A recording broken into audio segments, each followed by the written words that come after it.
You've stopped into another episode of Dad Crossing where myself, Nick, and my co-host Sean will have real, honest chats about the highs and lows of dad life. We'll laugh together at the craziness of parenting and the silliness of our kiddos, and we'll support each other through the challenges and tough decisions of fatherhood. Whether you're a seasoned granddad or a dad-to-be, we promise laughs, relatable, and sometimes raw talk, and expert help to tackle the tough issues. Not from Sean and me, but from the amazing guests we'll have on the show. So let's be dads crossing through life together.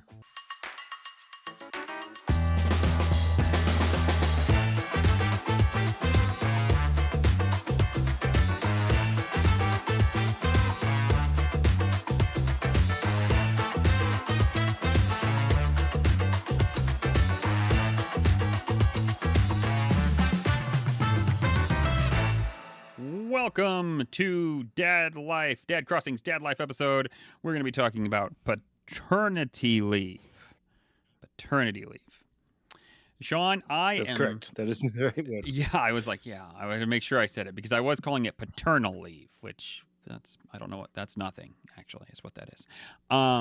So now that I know the right word, it didn't hit me until I was like, we should also talk about maternity leave. And then I was like, wait, if it's maternity, why is it paternal? And I was like, oh, it's not. That's why. Okay. Got it. Paternal is what you are all the time. Yeah, exactly. Now you are a father. So, I'm somewhat interested to hear just what you received for paternity leave. In America, it all depends on your business, how much people care or how much your business cares and what you may or may not get. For when I worked at Salvation Army, just to be real honest, I didn't get anything, but I did have a ton of sick time.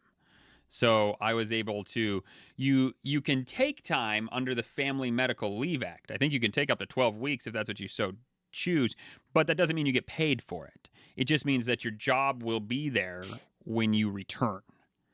So I was able to kind of take time and know my job would be fine, but then I could also add my sick time that I had saved because I had been working there for 8 years, and I was able to take 3 weeks when it came to Noah. So that was nice. And then with Ariel, I had started my time as the director here at Habitat. We were still pretty slow. It'd be really hard to take 3 weeks now, but we were still pretty slow at that time. And so I was like, can I have 3 weeks? And they were like, sure. So I got 3 weeks. So those were my stories. And that, everybody's is a bit different. Yeah, I'm just before I start talking about this for the UK, I'm having to just look at it very, very carefully because I don't want to get it wrong, because how it has been for me for the two companies that I've worked for when I've received paternity leave might not be the be all and end all law wise. Yeah. So what I had for me is I got 2 weeks. Basically, you can take them together, or you can have them as 2 1-week blocks, but they have to be taken within 52 weeks of your child being born, basically. But the first week has to be taken within 56 days. So you can take the first week within 56 days, and then the second week needs to be taken before 52 weeks. Yeah, that's right. So, and they were both paid. And they were full paid as well. So it wasn't just down to the statutory paternity pay, which is what the government will give you if you're not going to get paid leave from your business that you work for. Mm-hmm. And you've got to be eligible as well for this. So you've got to be legally classified as an employee. So if you work for a business as a consultant or an agency style staff, you may or may not get paid through it, or even get paid the statutory. You've got to be in class as an employee, and you've got to have been with the employee for at least 26 weeks by the end of the 15th week of knowing that you're going to have a kid, basically. So you can't just rock up somewhere and be like, hey, thanks very much for the job, but in 9 months' time, I got to have some time off. Yeah. So, yeah. And you've got to have a paternal responsibility for the child. Obviously, you can't just be like, oh, you know, my sister's having a baby, and I'm going to help her out. He's like, it's got to be our paternal child. So, I mean, in some Mm-hmm. cases, it could be with your sister, but it's a bit weird. This is Um, true. This is true. and you've got to have told your employee 15 weeks before the due date or within 7 days, because this still classes as well if you're going to adopt. So, like within 7 days of the adoption match. So, you turn around and if you put up to foster a child for adoption and you find out, you get like a week to let the company know that you work for that. Hey, look, we're getting a child is coming to live with us, or we are adopting a newborn baby for whatever reason. And then you can take unpaid leave. Not many people do because like it's hard, especially with a new child, Yeah. and it all depends on the maternity deal that your wife gets. If she's been with, like Lindsay got, um, I don't think she got much. I think she got statutory maternity leave, which wasn't much with Logan. But luckily at the time, I was earning enough to kind of cover what we needed. Um, so she managed to have some good time. That's where she made her switch. She used to be a manager for a care home of young adults. Came away from that and went into the teaching aspect. So she like took 3 years out to kind of do all the online courses and online college courses to become a teacher in that 3 year period. So I kind of give her that leeway. But yeah, I just took the 2 weeks, like paid leave, which when working shifts, it wasn't like 2 weeks worth of working days. It was just 2 weeks from like Monday to 2 weeks the following Monday kind of thing. So if I only had like 4 shifts off in that time, I still had my 2 weeks paternity. Sure.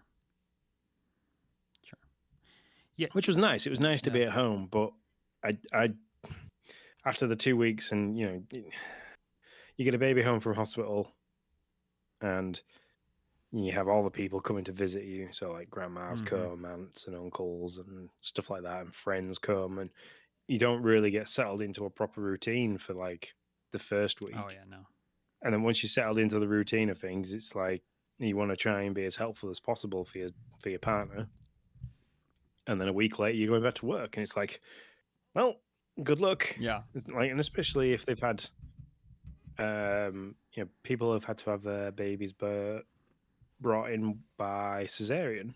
Like you have a C-section, and 2 weeks you might still not be okay to get up and around and move around that easy. So trying to look after a small baby is just difficult. So, a lot of the smart choices that people do is they say, well, I'm going to take my paternity from the date that there's a baby supposed to be here. If they're then late, I'm also going to attach like all my annual leave for the year to the back of that, so I can have as much time off as possible. But like, obviously, that doesn't always work because, especially if you were to have a baby in the UK born around like June, July time, and it's the school holidays period where everyone starts going on holiday, it'd be hard fetched to try and fit all that in without stepping on some toes. So yeah, it's quite difficult. Two weeks for me is not enough. Yeah. No. I mean, I totally get it where companies are like, well, we can't afford to lose a member of staff for any longer than that, and you still be able to use annual hours somewhere else. Because it's difficult to, you run a business with an entire person down. It can, depending on what like sector you work in or what role you have, it can be quite difficult to fill those boots quite easy. Yeah. Yeah, it's interesting. So I've been doing some research just to make sure. For the most part, I was right. There is some qualification just if you're like sitting here, wow, this is really me. So just so you understand the qualifications here in America, you to qualify for FMLA, you have to have been employed there, which is what you were talking about, Sean, for at least 12 months. Not only that, you've had to have worked 1,250 hours in the past year. So you can't be like employed there, but only worked like 5 hours that year or whatever. And then also, this is interesting. Habitat wouldn't qualify for it, or mine wouldn't. Work for a company with 50 plus employees within a. Ooh, maybe. No, no, we're our own things. 50 plus employees within a 75-mile radius. So you could work for Microsoft. Theoretically, you could work for Microsoft, but if you work like in, I don't know, Podunk, New York, and you're the only person that works for Microsoft within a 75-mile radius, then technically you don't qualify for FMLA. That sucks. Yeah, because it's 50 plus employees within a 75-mile radius. So yeah, so it's a very interesting like little. So all the things you have to know to, and I was right that just unpaid, it will protect your job for 12 months or 12 weeks, but there you go. There are a few states: California, New York, New Jersey, Massachusetts, Washington, Rhode Island, Connecticut, Oregon, Colorado, and Washington D.C. that have state level. Yes, I know DC is not a state, so just chill. Have state level paid family leave programs that dads can use. So they usually replace part or all of your income for a set number of weeks. So, Sean, I really, man, I mean, just to get into, I really feel like dads and moms, by the way, those rules are not much. It's more common for employers to have maternity leave policies that give them paid time off. Like that's very common. Obviously less common for paternity leave. Um but if they don't, those are the same rules that apply in America for maternity leave. It's the same thing. Like that's you don't get Oh, anything. Though you get what I just said if you qualify for FMLA under those statutes. Do you get time off for sure if you're getting maternity leave, if you're the mom in UK? um, for the most part, yes, but the company might not. They'll keep you employed, but they might not pay you. Okay. Yeah. So you drop onto the government page, which statutory maternity leave, which is SML, and I don't know how much that actually is off the top of my head, but I know it's not a lot. Um, but yeah, it does so because children are expensive. Yeah. Like, you know, a lot of people, when they know they're going to have a kid, do a lot of forethought and planning in terms of Mm-hmm. buying everything beforehand. You try and, I know we did. We bought like 0 to 3 month clothes, then we bought 3 to 6, and then we bought 6 to 9, and we were lucky enough that people were like buying us Mm-hmm. outfits when Logan was like 1.5 kind of thing. So we had a really good back catalog of clothes to go through. But like you soon things like nappies or diapers, Mm-hmm. whichever you want to call them, they soon mount up in price. Yeah. Wet wipes, all the lotions and potions in terms of nappy ointments and Love creams it. and stuff like that. It's it's not like it's an easy thing. And then you add like sleepless nights, the stress of you know having some kind of acid reflux and issues where the sleepless nights become sleepless even more because the kids are uncomfortable and it's hard to comfort them. You add that with the stress of like trying to meet bills like your mortgage, electricity, and things like that, and you start getting final statement letters through at the same time. It's no surprise that there's hundreds of people that like end up suffering with stress and depression or postnatal depression in terms of having to worry about all that as well as worry about a child. Mm-hmm. And it's really hard. I can't, like I said, we were really fortunate because I earned a good stick at the time, and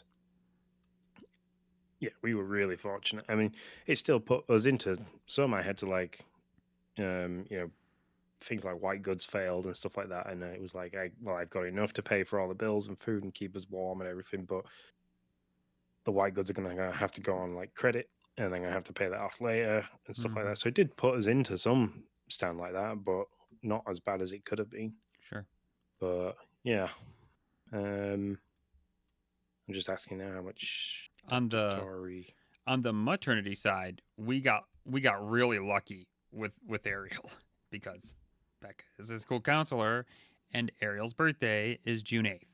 So Becca had 10 weeks of maternity leave, better known as summer break.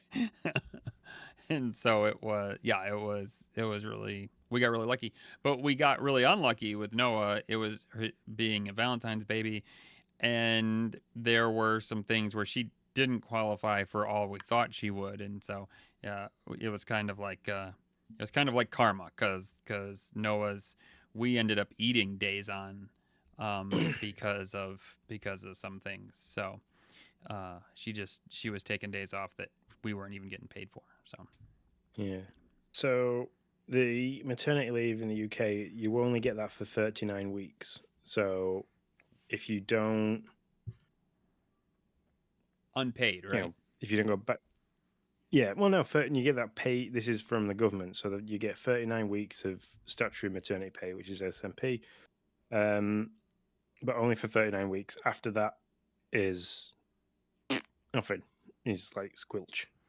The first 6 weeks of those 39 is 90% of your average weekly earnings before tax with no upper limit. And then the remaining 33 weeks is either £187 a week or 90% of your average weekly earnings, whichever is the lowest number.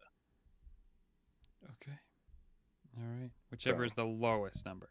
So like if you're yeah, making $2,000 a month, you're getting $197 a week. yeah, Okay. But I mean still, or for, pounds. But I mean still. yeah. That's way better than America over here. We're like, listen, Mm. you get 12 weeks and you're not getting paid for none of it. So that, I mean, we need to do that. That's what Yeah, that's it's what definitely we need to do. we definitely sound like for mums over here, they have the better deal Oh yeah. in that. But I know that like you can make agreements with your companies on different things.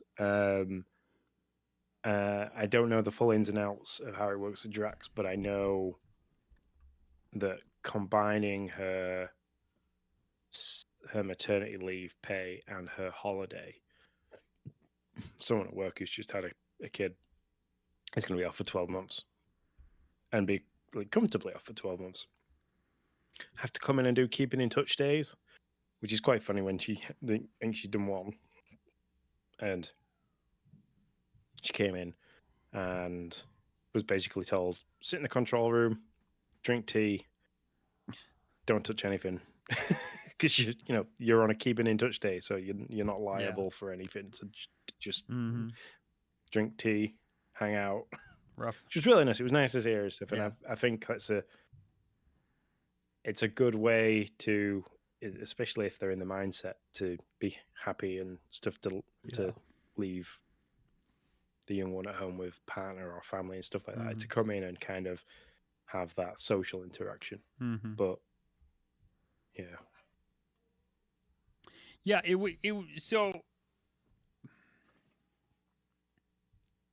like I wonder if there's ever a time where it could become like, I don't know, I'm trying to think. equal. Well, I'm feeling like equal would be great, or at least give like dads like 2 weeks. But I'm also wondering if there's a time where if both parents work, they can like choose. Maybe one gets a week, maybe one gets another week. Like, you know what I mean? Like it's infant leave, not like paternity or maternity leave. I don't know. I'm just I'm like, that wouldn't really, I don't know if that really works. But I'd like to argue the fact that I'm assuming that you have choice. You don't have to take maternity leave if you don't want to take maternity leave. If you earn a good stick and the maternity leave package is rubbish and your partner doesn't earn as much, and like, the female is the breadwinner kind of thing, or one half of the couple is the breadwinner and the other half isn't, could it then flip that the one that doesn't earn the great amount can take maternity and be like, hey, my wife's going to continue working, can I kind of use the maternity leave and take it as parental leave for Yeah, there you go. Parental leave. That's an good. X amount of time, and it would be good like that because some people don't want to take maternity leave once they've had a child, or you know maybe they're really career driven and it's not. I want to say it's not a great time because it's always a great time to have kids. It's always a difficult time in terms of trying to figure things out, Mm-hmm. but you So, know, to kind of spread that workload, as to say, as a mm-hmm. parent, because it is a difficult job to do. But what am I trying to say here without stepping on toes? Or Crunch 'em, Sean. I'd like to see it where there was more opportunity for for fathers to be at home for longer because it's great that I can remember when Logan's the first week was great. It was fantastic. Loads of people came around and loads of people like helping out, and Lindsay Mm-hmm. was not 100% because like Logan was a difficult birth. I don't want to go into that because I don't know how much she'd be happy with me sharing. But he wasn't an easy birth, Mm-hmm. so she was a bit like sore and rough afterwards. Um, so she needed a bit more time, but I couldn't give her that time because obviously I only got 2 weeks. I think I managed to book an extra week off, but there was a lot of like begging and pleading for that. But I'd like to see the opportunity to, even come down to 50% pay, but the government kind of top you up a bit like they do with the maternity. Mm-hmm. As a father, you can have your 2 weeks paid from your employer, drop down to 50% if needs be to take a further 2 weeks. Because 4 weeks at home, a month at home is a pretty good time to help somebody recover, help a routine, or if you work shifts like I do, can you drop onto working days for 6 months? So, your partner's not having to get up and do the night feeds all the time on her own sort of thing. Because that was the other hard point is that I work shifts, so I'm used to broken sleep. So on the days when I was at home and like Logan was difficult through the night, I was doing a lot of the nighttime stuff as well because I could survive on very little sleep. Where Mm-hmm. a tired mum who was trying to breastfeed as well as come round from having you got the hormone imbalance and all that because it takes a while. I mean, I read something today saying that women's brains shrink during pregnancy and it takes up to 6 to 9 weeks for it to expand. I didn't read it entirely because I wasn't 100% certain, but you know, I have no comment on this. I'm there's not even going there. no, like I said, it was something that as I was flicking through social media, I was like, that can't be true, but didn't carry on reading the article because I think it was in the Daily Mail or the Daily Mirror or something like that. I was like, is that just clickbait? Um, but the stress and the strain it puts on your partner Yeah, it to does for just sure. only be able to be at home for 2 weeks is just unreal. Like they've performed a miracle and grown a small life inside them, and then Mm-hmm. had to go through the traumatic experience of pushing that small life out of them, and we expect them to be okay 2 weeks later. And I think it's very Jurassic in terms of like we still live and operate under rules that were made years and years and years ago that isn't a modern day thing for a modern day working society Yeah. to only allow the partner to have 2 weeks paid. It's nuts. So So I would happily see the. I'm trying to be careful because I don't want to like use pronouns, but if you were to just go a typical male and female couple, to see the male be at home or have the availability to be at home more if needed. mm-hmm. Yeah, and actually, it's funny. That's one. So I thought I had this solved in my head, but then like I can kind of see why, if I were to guess, it's stickier than it initially seems, right? So it's like I thought you had solved it. Like it's parental leave, and either you just it's tied to the child, not to the parents, right? So then, and then either one can choose to take it or not take it. Whoever wants to stay can stay, or whoever wants to work can work, and so you get that amount of time. But the sticky thing is, like, what happens if you're not together, right? Like, what Yeah. happens if, like, we're thinking in this, like, very, like, traditional role. What happens if we're not together? Then who would get the money?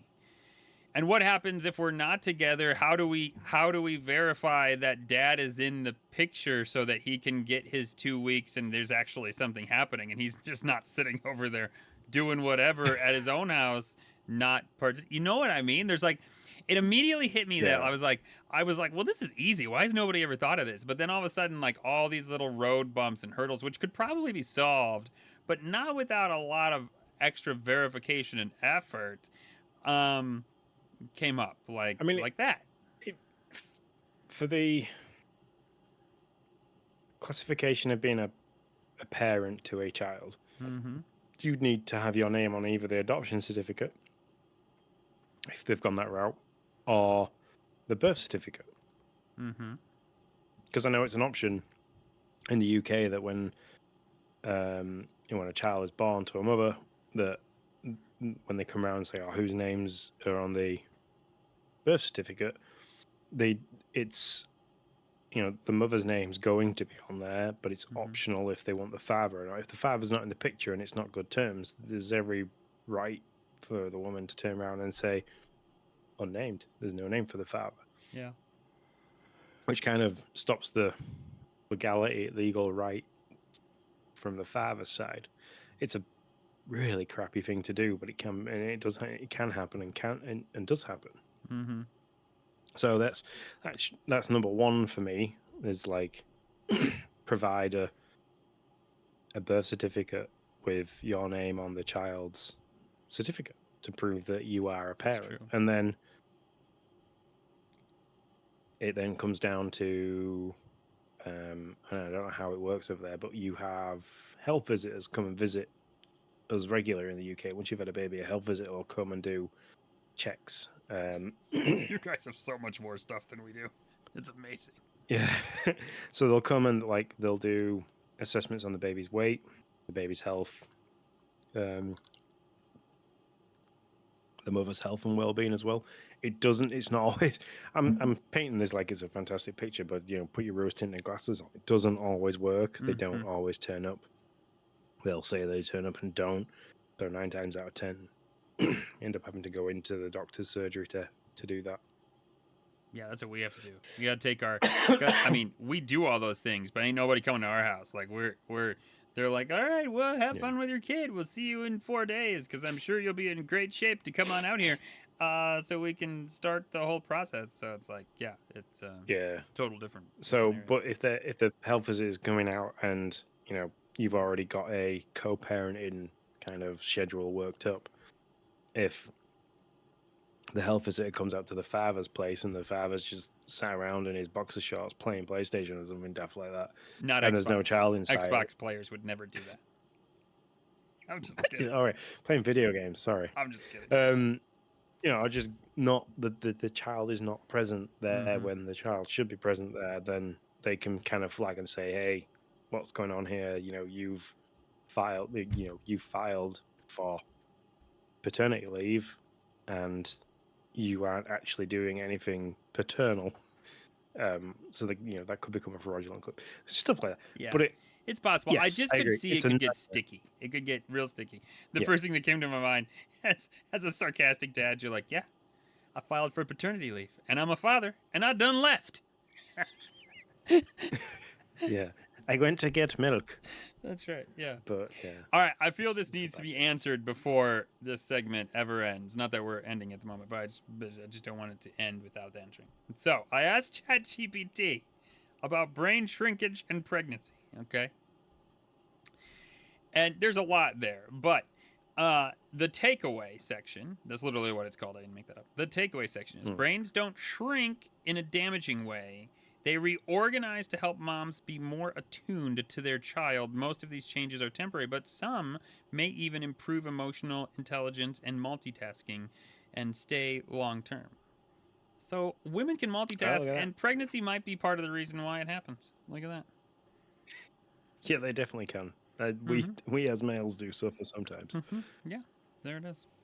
I know for a fact that I can't drive and look for an address with the music turned up. I have to turn it down. So, Yeah. Mm-hmm. There you have it. it's like, what are you doing, Sean? Well, I'm looking for this address. So why have you had to turn the music down? It's caveman brain. So, but yeah, Yeah, I. just yeah, it's crazy. I people always say women, men are the strong and the thing, but no, I have witnessed two children being born, and I would never ever want to go through that as a male. Screw that. So Mm-hmm. Yeah, yeah, yeah. We see. We used to not get paternity leave because we really did so little. Like I don't know about over there, but like in the 50s, like I sit back and think about like my father-in-law, his thing is like, I've never changed a diaper. And I'm like, how the you never changed a diaper? How? How is that even possible? Like I don't my understand. dad was the same. What? My dad had two boys. Yeah. He's had two granddaughters. Never changed any of their nappies. Logan was the one that broke him. He changed one of Logan's once. I love it. I mean, But yeah, we he'd didn't never done it. deserve paternity And leave back then, Sean. You didn't do shit. you well, yeah, and this is where I said it was a Jurassic way of looking, because it's so old school in the manner of, well, the mum stays at home because that's their job, and the man or the other person goes out to work because that's their job.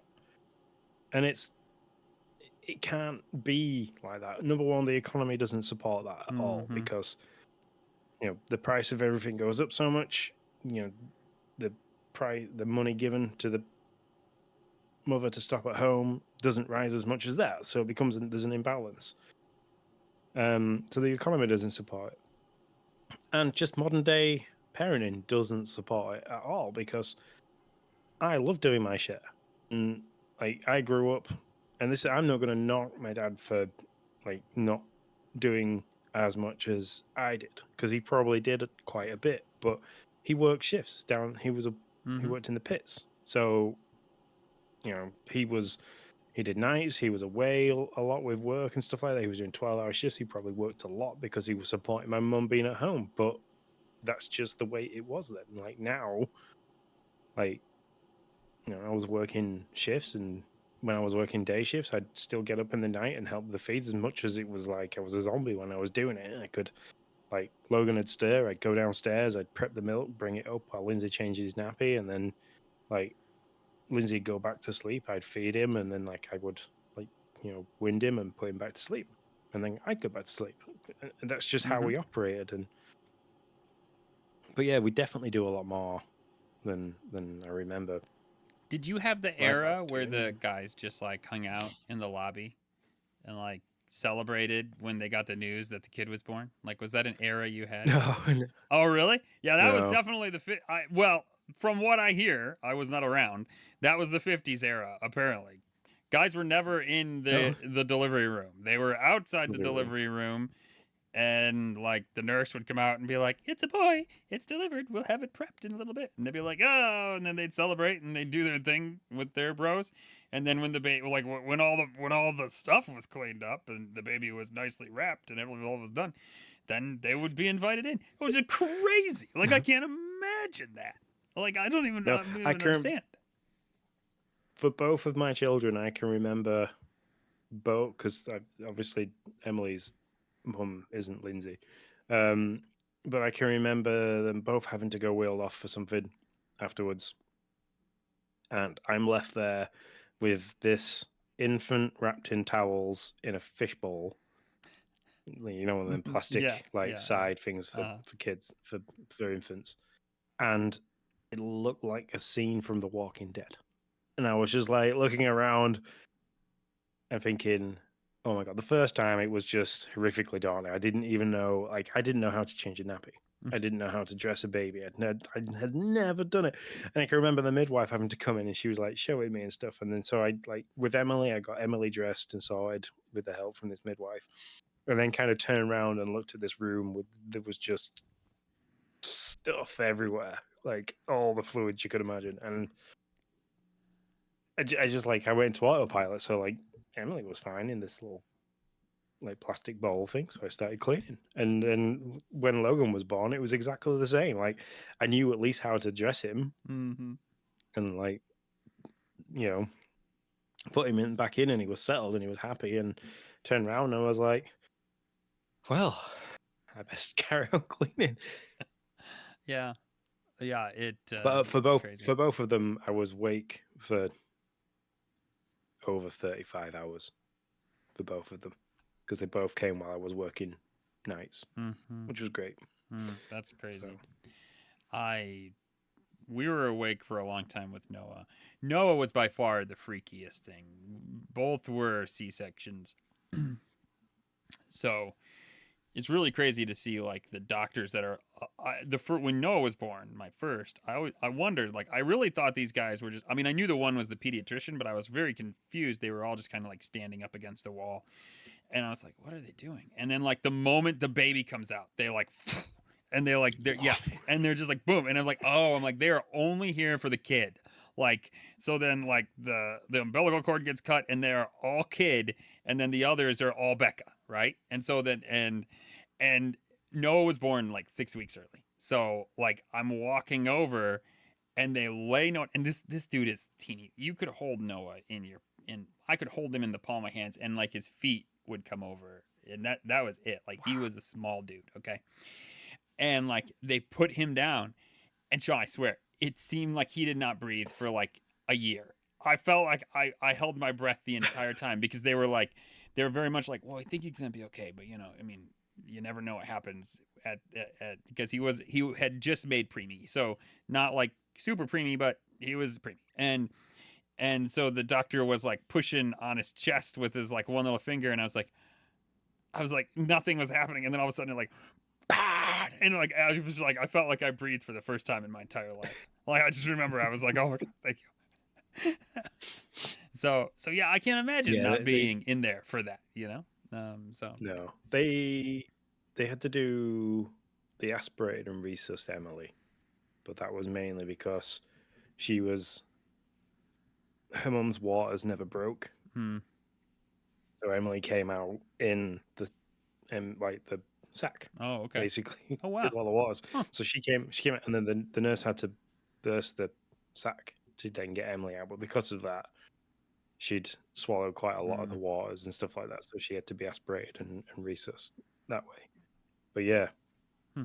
right, Okay. so like that was Emily was the freakier of the two. Logan kind of arrived in full dramatic fashion as Logan would, and the like the issues started after that for Lindsay, unfortunately. I feel like he came So out with sunglasses. That's what I think. Like those pictures just like that's how I think Logan would come out. He just like came out with he just like came out with his arm crossed like, what's up? so but that it was a fun. It was I say it was a fun.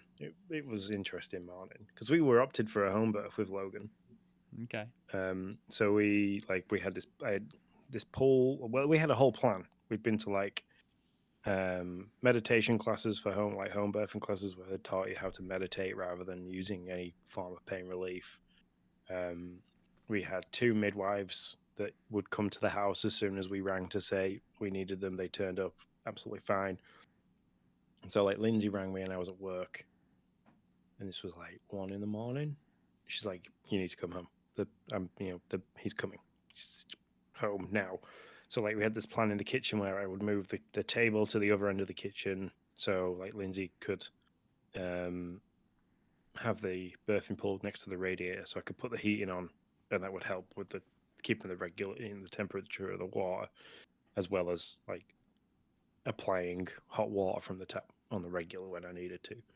So I got this birthing pool all like blown up, and got the line I put in to protect the pool kind of thing, and all that happened, and then it kind of just in a blur. went from us having a home birth to being in an ambulance to being in the hospital. Like, just blinked and it happened. Mm-hmm. So the only thing I can remember from that journey is I was trying to make Jaya's pack up for school because she needed to go to school, and I was like, I don't know why that was in my brain, but I think I'd just gone into autopilot with panic with everything that was going on. Yeah. And then the paramedic operator in the ambulance was like, I can't be doing with this. This is my first job of the day. I'm not giving birth to a baby in the back of an ambulance. And I can remember Lindsay looking at me, literally just going, I don't care if it's your first job. So I was like, oh, I'm a bit angry. But yeah, That's it funny. was, he came with bells and whistles in that kid. It was unreal. That's But yeah, I couldn't imagine missing all that. Like just being at work, getting the phone call. Oh, okay, well, get the ambulance, darling, and I will meet you at the hospital. yeah. Have a great birth. Yeah. Yeah. Have a great But yeah, I couldn't imagine doing that. And I wanted to be there. I wanted to cut the cord. That was a really weird sensation, cutting through a cord. The crunchy, weird. But yeah, I couldn't imagine just sitting outside and kind of not knowing what was going on. Yeah. Because I'd have so much going through my head. Like, is Lindsay okay? Is she like, I don't know. I'd need to know. Yeah. Yeah. I hear you, man. I hear you. No. So yeah, point being, I think we're the times have changed but I guess over here in America, I say that, but like really, if we got to have one of the two, I guess let's do maternity leave first, okay? Because we haven't solved maternity leave. You know, you guys at least have a plan for maternity leave. So like, start looking at paternity leave.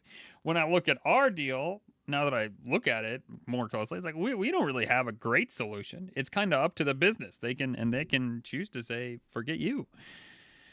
As the edited CeeLo Green would say. And so like it. Yeah. And so I guess we have to solve that first. We're kind of griping about not having our thing, but over here in America, depending on where you're at or who you're with, you might not even have maternity leave. How would you go about sorting that then? Is that something that you would I don't know how that would start even to be sorted for you guys. Oh, you'd have to do a lot more. You'd have to go through the painstaking deal of politics and getting people to be like, hey, we should do this. We should spend money on moms. I mean, it seems like an easy sell, really, if I'm going to be honest. But I'm not a politician. So, I mean, not even close. I actually hate the world of politics. In any form, in any fashion, whoever is anywhere, it has nothing to do with the current state. I just hate overall politics. So let me be very clear. So yeah, you'd have to contact your local person, probably start there and push it and get signatures and start a thing. And sounds awful. I mean, it's a no for me. It's a no-brainer that they need support, and if you went with the UK legislation on things, I mean, I can give you the legislatory numbers for those. You could easily find them and print them off and be like, "This is a good idea." Mm-hmm. Yeah. But yeah, it's Did you have the added like medical bills on top of that to pay? Like, we don't have to do that. It costs us nothing to have a baby. In terms of hospital time, we turn up and go, take this out. Thanks very much. You've taken it out. I should take the child home. Toodaloo.